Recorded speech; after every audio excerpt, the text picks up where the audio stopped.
Hi, and welcome back to Bourbon Blind, where the guys drink, we all pick. So please feel free to leave a comment in the comment section or email us at bourbonblindtasting@gmail.com.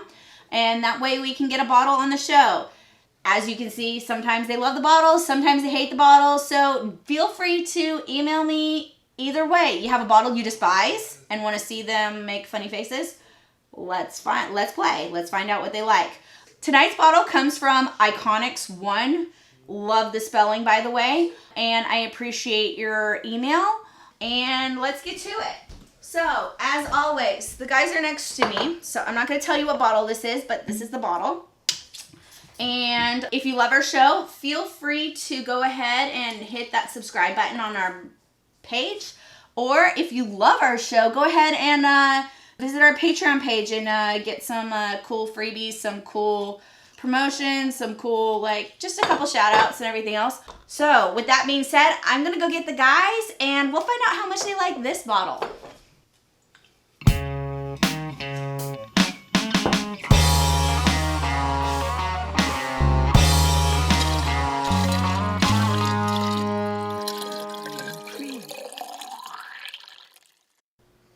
What's up, guys? Welcome back to Bourbon Blind. I'm Kyle.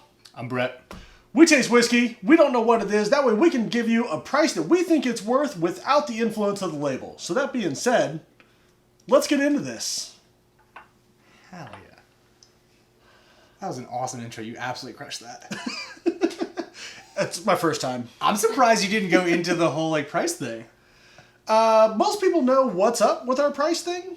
We don't give our whiskeys a rating as far as 1 to 100 scale because it's kind of arbitrary to us. What does that equivalent to as a drinker? So we want to know how much would we be willing to pay for a bottle without the hype and the influence behind the label. So, What do you smell? oh man, Dude, I got some corn. I think it's bourbon. There's some corn in there. There's definitely some bourbon in there. Nice amber color.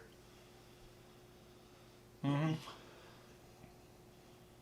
You know what I really want to do? I want to design some sort of product that can go onto a bourbon glass that will keep my fingerprints from making it ugly almost immediately. You have to hold it yeah, I don't want to be dainty with a bourbon glass, but I also don't want to look at it with it covered in oil 30 seconds after I start drinking because it's disgusting. By your third pour, it's like a milky. It's refracting rainbows. It's like ugh. What? Let me drink my bourbon. Let me just hang out with it. Let me look pretty. Because we buy these bourbon glasses. They look pretty, right? That's kind of part of it is the aesthetic of drinking. It is. And the oil, the fingerprints, not that pleasing. not aesthetically pleasing. No, not even a little bit. All right, are you gonna dig into this thing? I get some caramel on there. I get that Barney hay notes.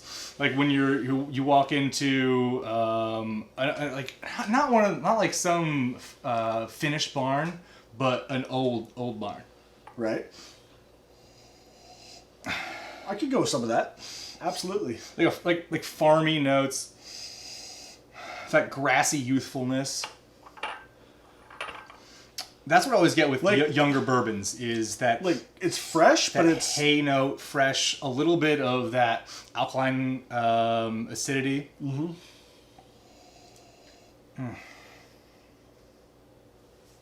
And what else I always get from these, whenever I get those barn notes that isn't heavily aged, is Flintstones vitamins.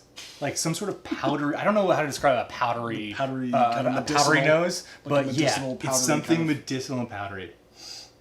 Chen down. Cheers.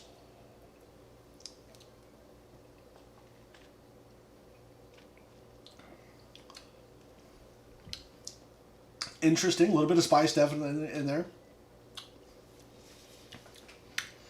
Some of that rye. A lot of corn, a lot of rye. Mm-hmm. This is one of those 75, 20 I'm not. fives. I don't know if I'm getting a whole lot of the corn on there.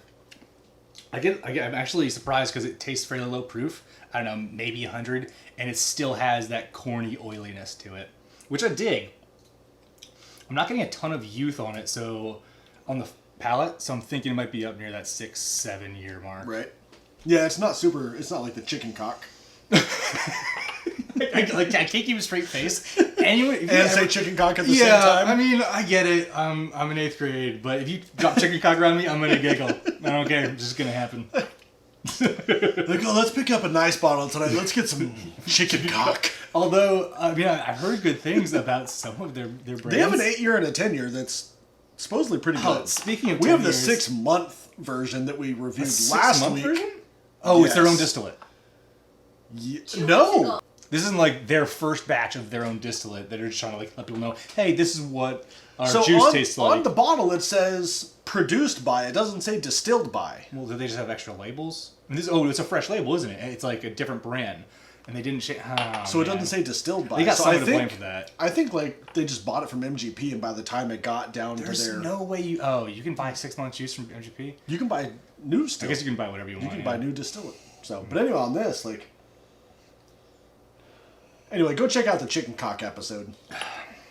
Where you get on the finish, because it kind of falls a little flat, and then the last little thing I get lingering is just oily corn and a slight bit of spice. Yeah, definitely that caramely, almost like a butterscotch kind of Yeah, you still get the sweetness on the end. flavor. Well, I just took another sip. Finish is kind of falling off pretty quick. It's not super long. Where are you going on proof on this? I'm gonna go 100-ish, give Yeah. or take. Yeah, I dig 100. It's not. It's not. I don't think it's above 110, and I don't think it's below 95. Yeah, that's fair. I think you're in the that- right ballpark there. Oh, speaking of 10-year, I saw on the shelf today. Did we just drop brand names here? Is that cool? Okay. The Heaven's Door, which 100% got the shit suit out of it by Heaven Hill. Obviously, for obvious reasons. If you haven't read Mr. Harris' book on bourbon justice, I highly recommend it to learn how America's trademark law has been shaped by whiskey. In any case, this particular bottle is Heaven's Door 10 years old. Right. And have you seen what the MSRP is on it? $80? Guess again. 100? Guess again. 120? Guess again. 150? $130 Oh, why? for a 10-year-old non-cast strength whiskey. I don't understand it. And I can't. They're sourcing. You know where they're sourcing it from. It's a Tennessee sourced whiskey. Right, So Dickel. there are plenty of places, plenty of other sourcers who are putting out honey barrels of Dickel juice for much less You than get a that. good 12, At 14 10, year Dickel 12, store pick. 14-year-old juice that's fantastic. For like 40, 50 bucks. You go to Carruthers, you get one of their picks of the 14-year-old Dickel juice. Delicious. Look for it. The barrel products. Right. I absolutely adore barrel. They do amazing stuff, and typically you'll find it on shelf for $80. And for a barrel proof 10, 12, 14-year-old product, $80? I'm in. yeah, fantastic. What about this one? Price wise, I don't know. It's good. It's got a little bit of proof to it. I mean, it's pretty viscous in the glass. Yeah, you get I mean, a lot of legs out there. super thick on it. So we're but- gonna be surprised when it turns out this is 135 proof, right? Like, Hey, that would be just a- happens to drink like 100 proof That would be a good surprise. because the alcohol just sort of hangs on the glass, right, that would be a good surprise though. but it's not. It doesn't have. Yeah, maybe. I don't know. It just doesn't have. I do get a good bit of age. ethanol on the nose. Yeah, exactly. I really do. Youthfulness, ethanol. Not a lot of depth of character on the nose either. It's a one-trick pony on the nose. The palate has. It's a got some little grain, more- some wood. grain. Not really fruity. It's not fruity. It's not. It's got a little bit of spice. No real floral. What I want to say about Notes this to talk grain about is that I that. like this grain. Right. There are lots of young whiskeys that I can enjoy the grain notes on it, and I can say, hey, this is from a large producer. And you can always tell those large producers because their new make is so much better than crap new make. Right. It's Well, that's one thing some people talk about. Like with new make, if like some people are like, oh, we're grain to glass. Well, that's cool.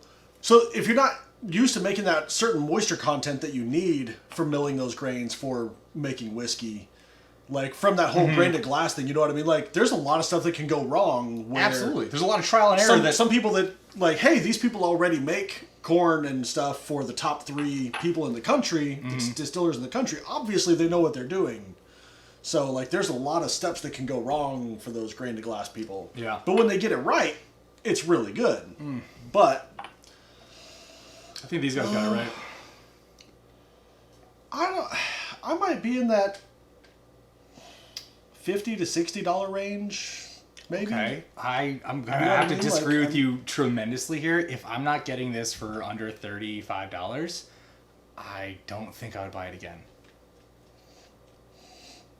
Basically, when I can get that grainy note, I know, in my mind, at least to me, hey, this hasn't been sitting around too long. Right. It hasn't taken up a lot of real estate. It hasn't earned its keep. It hasn't, like, I don't know, cost a lot to hang around to. Right. Because the barrel is definitely very expensive, and housing it is very expensive.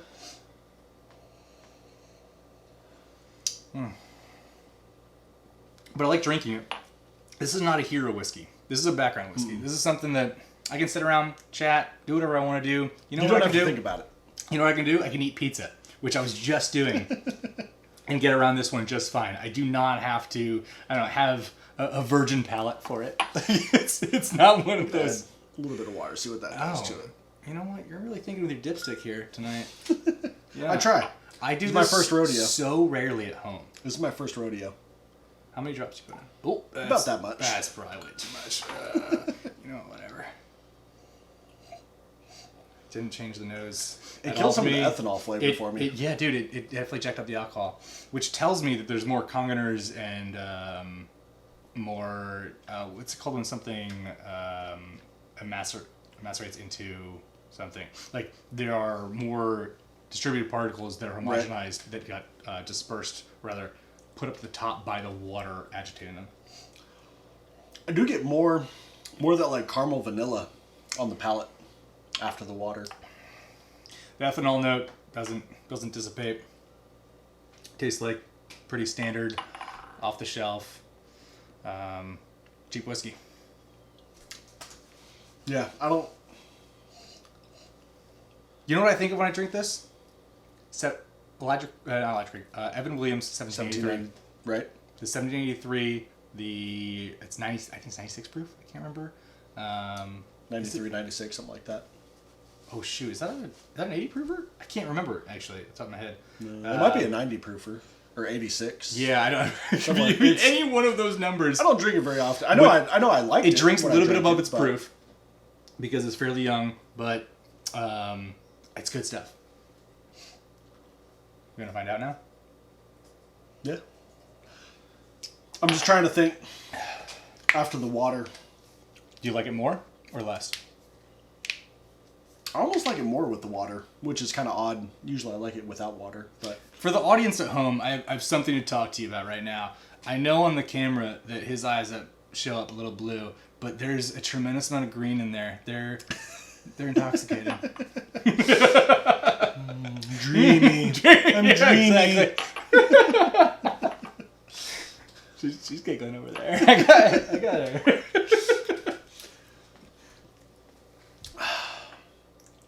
I'm going 30, 35. After the water and max. everything, it's But really, I want to pay $20 for this. yeah. So one thing I try and not do is like compare it to other whiskeys. Like Yeah.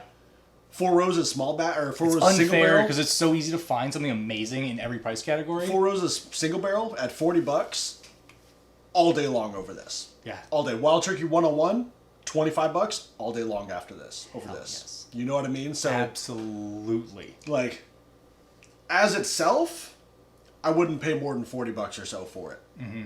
But compared to others, like yeah, there's better buys out there for less money for sure. So How often when you burp, when you're drinking whiskey, do you have a bad experience? Is it every time? Because Not for usually. me, it's every time. Unless that whiskey is amazing. Because I've had some amazing whiskeys, and I've burped and been like, oh, you know what? That's a good burp right there. This one, not a pleasant experience. So, you know what? You just got downgraded. you gotta get $20. you gotta get a burp in there. Yeah, let's go max 25. You ready to see what it is? Yeah, heck yeah. You know what else is telling? There's some left in our glass, and that thing hasn't been touched. I feel like That is a telling. I've watched every one of sign. these episodes, and every time it was a good one, it was Everything's gone. everything's gone. Oh, that's too bad. Oh, Oh, that's too bad because You know what? Actually, that's not true. It's a single barrel product. It is. You never know what you're going to get. I've had bad barrels. I've had terrible barrels. I've had drain pours. And I've had things that I've said to myself, I never want to drink anything else other than this. I will say, Henry, as far as single barrels go, Henry McKenna is the most widely varied. Mm-hmm. Like you said, like I've had some, like my very first bottle of Henry McKenna took me like a year to drink it because I was like, everyone's talking about this, but I'm in the absolute same boat. I don't get it. The first time I don't had it, get I was it. like, this is absolute hogwash. It's terrible. Right. Like I wouldn't give this my worst enemy. And then the next barrel I bought was phenomenal. It was delicious. No, this is a post 2017 bottle. Yeah, obviously, April 2707. Right. Yeah, like, and then the next bottle I got, it was phenomenal. So like I almost wanted to write Heaven Hill. Like, there was like, so hey, much of a difference. Like, this barrel Dude, wasn't quality tested. Did you make, like, did someone else make this other barrel? Because, like, it didn't taste anything from even the same distillery. Like, it was... So Heaven Hill is one of those so really wild. interesting exceptions to the large producers, and they are a huge producer. They're still a family-owned company. The Shapiro family. The Shapiro family, exactly. And what they do differently, in my experience, is that rather than having already adjudicated barrels for each brand, they kind of decide as they go along, it must be. Right. And so you don't get to have that distinction amongst their single barrel products that you do with other large producing single barrels. Like Kentucky Spirit, you can have a flavor profile that every time you get one of those, it's almost always online. And that's because there's a panel of people saying, yes, this is Kentucky Spirit. And I know it's Kentucky Spirit because I know Kentucky Spirit better than anyone else knows Kentucky Spirit. Right. And every time they put out Kentucky Spirit, it tastes the exact same, basically. And Blanton's, it's fairly similar. Like, yeah, there's some iffy barrels. There's some good barrels that are better than others, but it's very Blanton's profile. Right. Heaven Hill, their single barrel products, their Evan Williams and their Henry McKenna, both have wild variations because they just, I guess they just do their tasting panels. I will say that the Evan Williams single barrels that I've had, though, have usually been pretty on point. They're either... You've always said this is ones Evan that, Williams? The ones that I've had has either been good or great.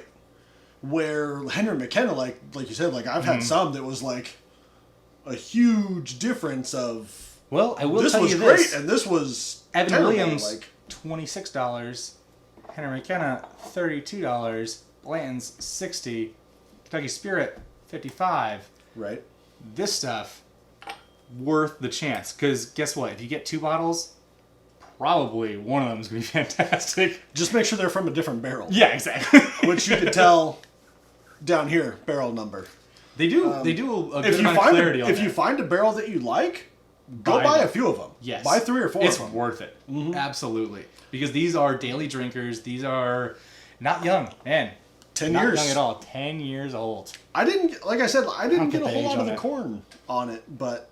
So, what they also don't tell you is... where in the rick house? Where in the rick house, exactly. Because this could have been... Really low, really central, low. like... But it wasn't. Because it was watered down. It feels like it was watered down a good amount. But you don't get those highly concentrated flavors. At the same time, we also taste a lot of rye, and there's very little rye in this. Right. It had a good amount of spice in it, though. 10% rye. So this is an off barrel. I would consider this off profile for Henry McKenna. There is another bottle of Henry McKenna up there. So. Oh shit. Well, I kind of want to break it out now and do side to side. Right. Oh gosh, this is the problem with bourbon. Bourbon drinking leads to bourbon drinking. Here's one of my theories: is that bourbon is the greatest virus ever created. People get addicted to it. It's a social It aspect spreads. too, though. It causes you to share itself. It Right. is one of the best viruses ever created. If you go to a bar and you notice someone else is into bourbon, like that's my immediately gosh. like a Attract connection each other. you And guys have. Like that conversation breeds conversations. People are like, "Look, those guys are having fun. They're drinking Right. bourbon." Yeah, they want to join in. It might be alcohol in general, though. I don't know if it's bourbon exclusive because alcohol is a pretty devastating virus. Like when people drink, it makes them want to drink more and continue to drink until they can no longer do it. as far as the, yeah, I mean it's a 10-year 100 proof. Have you had bourbon. you've had this bottle before, right? Mm-hmm. Obviously, you've had plenty of it. What have your thoughts been before? I liked it, but it wasn't anything spectacular. Okay. So let's say, I mean, Fred Minnick comes, not Fred Minnick exclusively, but San Francisco last year rolls around and they say, hey, Henry McKenna, best bourbon of the year. And you're like, but I'm drinking But that was a single barrel. literally drinking it right now. And I've got some, I got something to say about that. I disagree. I disagree. Nay, nay, nay. But did you, or were you like, oh yeah, I can totally taste what they're getting at? Like I said, when I had that bottle that was spot on, and that barrel, and I wish I knew where I had got it from. Mm-hmm. I was like, this is phenomenal. Mm-hmm. But like the next barrel I got was, like I said, like it's good. There's not a lot wrong with it, but I mean, it's just not anything special at the same time. But I do have a special attachment to that brand, though. Henry McKenna, wonderful stuff. I know. This barrel, not my favorite. However, you know what? $30, right on point. Do it. Yeah, $30. I'd Absolutely. it's worth the chance, like you said. Heck yeah. So, anyway, guys, with that being said, until next week, drink blind. Blindly drink. Cheers. Real creep.